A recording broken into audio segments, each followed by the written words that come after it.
সুপ্রিয় দর্শক শ্রোতা, ল টিউব বিডির এই এপিসোডে আপনাদের জানাচ্ছি স্বাগতম।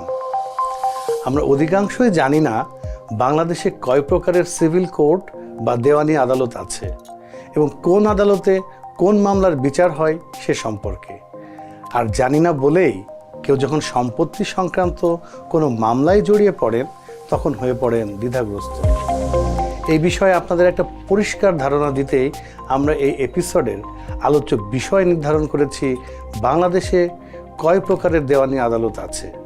জানতে হলে থাকুন আমাদের সঙ্গে পুরাটা সময়।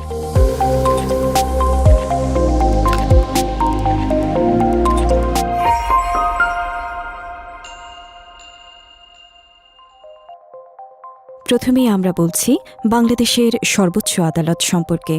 বাংলাদেশের সর্বোচ্চ আদালতের নাম হচ্ছে বাংলাদেশ সুপ্রিম কোর্ট। ইংরেজিতে এই আদালতকে বলা হয় supreme court of Bangladesh. Bangladesh supreme court আবার দুইটি বিভাগ বা ডিভিশন নিয়ে গঠিত। সুপ্রিম কোর্টের এই দুই বিভাগের নাম হচ্ছে আপিল বিভাগ এবং হাইকোর্ট বিভাগ। ইংরেজিতে বলা হয় অ্যাপিলেট ডিভিশন এবং হাইকোর্ট ডিভিশন। তবে এটা আপনাদের জানিয়ে রাখছি যে এই সুপ্রিম কোর্টে কিন্তু সাধারণত কোনো দেওয়ানি মামলার বিচার বা ট্রায়াল হয় না। দেওয়ানি মামলার বিচার হয় অধস্তন আদালত তথা সাবঅর্ডিনেট কোর্টে, আর বিচারের পর দেওয়ানি মামলার আপিল রিভিশন ইত্যাদি হয় সুপ্রিম কোর্টে।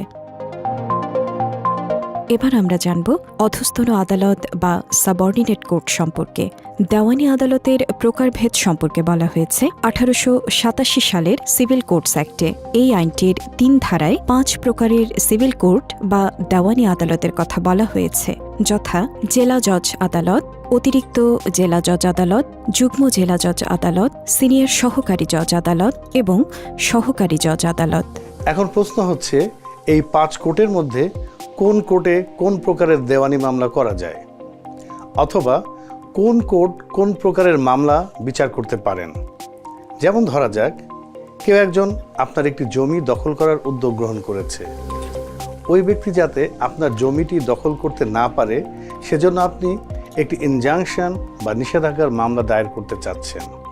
ঠিক তখনই এই প্রশ্নটি আসবে যে কোন কোর্টে আপনি মামলাটি দায়ের করবেন। কারণ আপনি তো জানলেন যে আমাদের দেশে 5 প্রকারের দেওয়ানি আদালত আছে। এই বিষয়ে প্রথমেই মনে রাখতে হবে যে দেওয়ানি মামলা দায়েরের ক্ষেত্রে আদালত নির্ধারণ করা হয় দুটো বিষয়ের উপর ভিত্তি করে। একটি হচ্ছে আদালতের আর্থিক এখতিয়ার, ইংরেজিতে যাকে বলা হয় পিকুইনিয়ারি জুরিসডিকশন। আরেকটি হচ্ছে আদালতের আঞ্চলিক এখতিয়ার, ইংরেজিতে যাকে বলা হয় টেরিটোরিয়াল জুরিসডিকশন। আর্থিক এখতিয়ার বলতে কোন আদালত কত টাকা মূল্যমানের মামলার বিচার করতে পারেন সেটাকে বোঝায়। আর আঞ্চলিক এখতিয়ার বলতে কোন আদালত কোন অঞ্চল বা এলাকার মামলাসমূহের বিচার করতে পারেন তাকে বোঝায়। এবার আপনাদের জানিয়ে দিচ্ছি আদালতের আর্থিক এখতিয়ার সম্পর্কে। তবে তার আগে একটা বিষয় আপনাদের জানিয়ে দিচ্ছি, সেটা হচ্ছে এই যে আমরা আপনাদের 5 প্রকার দেওয়ানি আদালতের কথা বলেছি, তার মধ্যে জেলা জজ এবং অতিরিক্ত জেলা জজ আদালতে সাধারণত সরাসরি দেওয়ানি মামলা দায়ের করা যায় না, কিংবা বিচারও হয় না। এই দুটো আদালতে মূলত দেওয়ানি মামলাগুলোর অ্যাপিল, রিভিশন ইত্যাদি দায়ের করা হয় এবং সেগুলোরই নিষ্পত্তি করা হয়। আর বাকি যে 3টি আদালত আছে, অর্থাৎ সহকারী জজ আদালত, সিনিয়র সহকারী জজ আদালত এবং যুগ্ম জেলা জজ আদালত, এই 3টি আদালতেই দায়ের করতে হয় দেওয়ানি মামলাসমূহ। এবং অল্প কয়েকটি ব্যতিক্রম বাদে এই 3টি আদালতই সকল দেওয়ানি মামলার বিচার করে থাকেন। আইন আবার এই 3টি আদালতের আর্থিক এখতিয়ার নির্ধারণ করে দিয়েছে। এবার আপনাদের জানিয়ে দিচ্ছি কোন আদালতের আর্থিক এখতিয়ার কত সেই সম্পর্কে। 2021 সালের সর্বশেষ সংশোধনী অনুযায়ী সহকারী জজ আদালত সর্বোচ্চ 15 লাখ টাকা পর্যন্ত মূল্যমানের, আর সিনিয়র সহকারী জজ আদালত সর্বোচ্চ 25 লাখ টাকা পর্যন্ত মূল্যমানের দেওয়ানি মামলার বিচার করতে পারেন। আর মামলার বিষয়বস্তুর মূল্য যদি 25 লাখ টাকার উপর হয়, অর্থাৎ 25 লাখ টাকার উপর থেকে যত টাকাই হোক, সেই মূল্যমানের মামলাগুলোর বিচার হবে যুগ্ম জেলা জজ আদালতে। সুতরাং এবার তো দর্শক বুঝে গেছেন, আপনার বিষয়বস্তু বা সম্পত্তির দলিল মূল্যের উপর ভিত্তি করে আপনি সহজেই বুঝে যাবেন আপনার দেওয়ানি মামলাটি কোন আদালতে দায়ের করা যাবে। ধরা যাক আপনি যে জমিটি নিয়ে মামলা করতে চাচ্ছেন তার দলিল মূল্য 10 লাখ টাকা। সুতরাং আপনাকে মামলাটি দায়ের করতে হবে সহকারী জজ আদালতে। কিন্তু প্রশ্ন হলো, একটা জেলায় যেখানে একাধিক অর্থাৎ 2টি, 3টি, 4টি কিংবা আরও বেশি সহকারী জজ আদালত থাকে, সেখানে আপনি কোন সহকারী জজের আদালতে মামলাটি দায়ের করবেন? ঠিক তখনই আসবে আদালতের আঞ্চলিক এখতিয়ারের বিষয়টি। সুতরাং এবার আসি আমরা আদালতের আঞ্চলিক এখতিয়ার সম্পর্কে। আমরা তো সবাই জানি যে প্রত্যেকটি জেলায় 4টি, 5টি কিংবা কোনো কোনো জেলায় আবার 14-15টি করে উপজেলা রয়েছে। এজন্য বিচার প্রশাসনের সুবিধার্থে প্রতিটি জেলা জজ যতগুলো সহকারী জজ আদালত, সিনিয়র সহকারী জজ আদালত এবং যুগ্ম জেলা জজ আদালত আছে, তাদের আঞ্চলিক এখতিয়ার নির্ধারণ করে দেন। ধরা যাক কুমিল্লায় বর্তমানে 17টি উপজেলা আছে। আপনি ওই জেলার বরুড়া উপজেলার একজন অধিবাসী। এখন বরুড়া উপজেলায় অবস্থিত 20 লাখ টাকা মূল্যমানের একটা সম্পত্তির বিষয়ে আপনাকে একটি দেওয়ানি মামলা দায়ের করতে হবে। আর্থিক এখতিয়ারের বিষয় তো আপনি সহজেই সিদ্ধান্ত নিতে পারছেন যে আপনাকে মামলাটি করতে হবে সিনিয়র সহকারী জজ আদালতে। কেননা 15 লাখ টাকার উপর হতে 25 লাখ টাকা পর্যন্ত আর্থিক মূল্যমানের সম্পত্তির মামলা করতে হয় সিনিয়র সহকারী জজ আদালতে। এ নয় হলো, কিন্তু কুমিল্লা জেলায় তো একাধিক সিনিয়র সহকারী জজ আদালত রয়েছে। তাহলে কোন সিনিয়র সহকারী জজ আদালতে আপনি মামলাটি করবেন? সহজ সমাধান, আপনাকে মামলাটি দায়ের করতে হবে বরুড়া উপজেলার জন্য নির্ধারিত সিনিয়র সহকারী জজ আদালতে, যেটা আপনি আদালতে গেলে বের করে নিতে পারবেন সহজেই।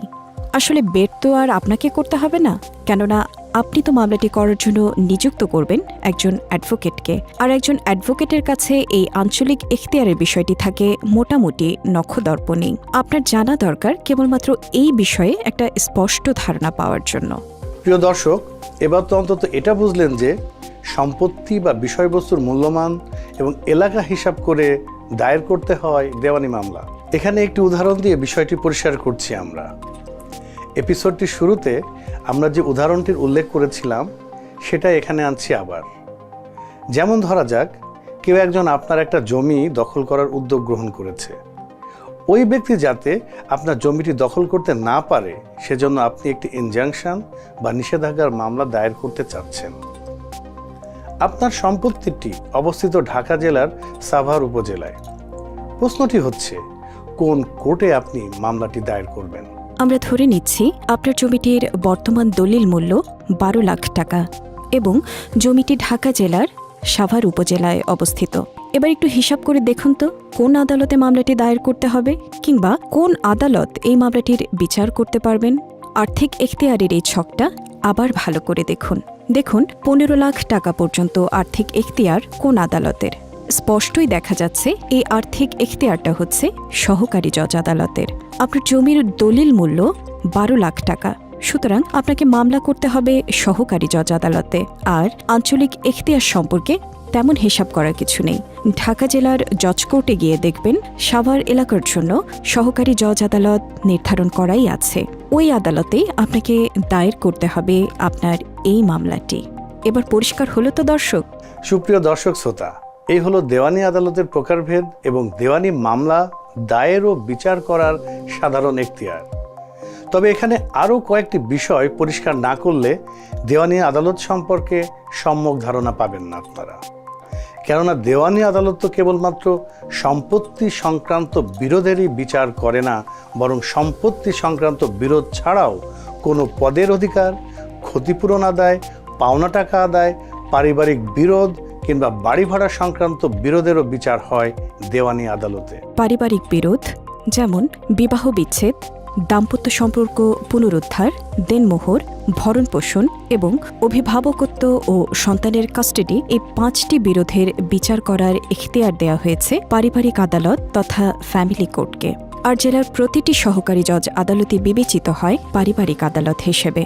তবে প্রশাসনিক সুবিধার্থে অনেক সময় জেলা জজ প্রতিটি সহকারী জজ আদালতকে এই এখতিয়ার না দিয়ে নির্দিষ্ট কয়েকটি সহকারী জজ আদালতকে পারিবারিক আদালত হিসেবে নির্ধারণ করে দিতে পারেন।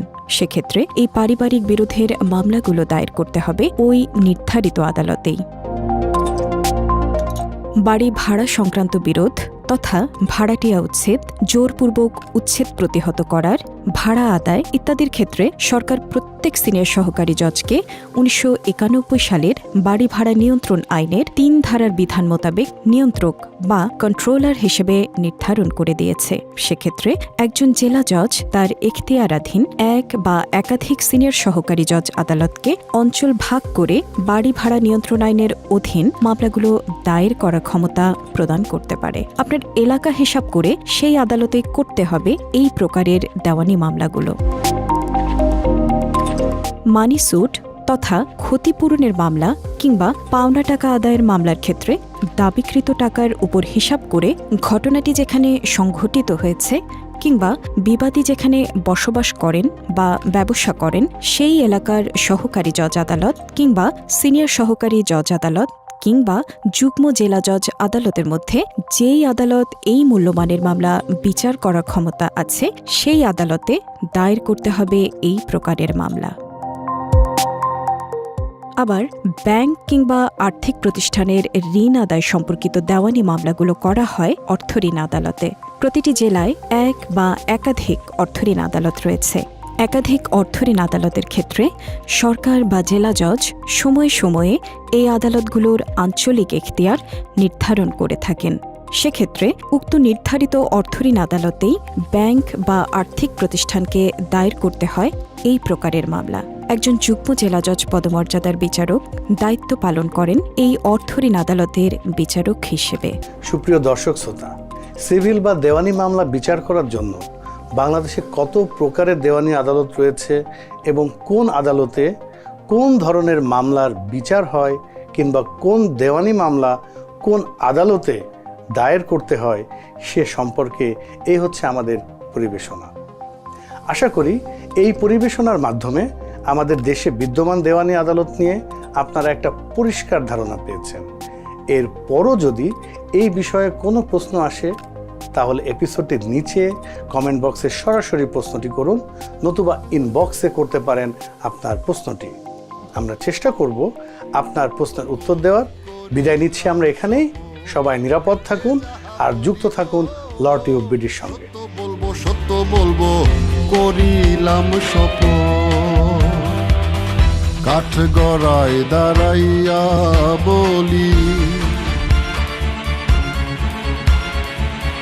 কাঠ গড়ায় দাঁড়াইয়া বলি, মহামান্য মহামান্য মহামান্য মহামান্য আদালত, মহামান্য আদালত, যাহা বলিব সত্য বলবো সত্য বলবো করিলাম শপথ, যাহা বলিব সত্য বলবো সত্য বলবো করিলাম শপথ।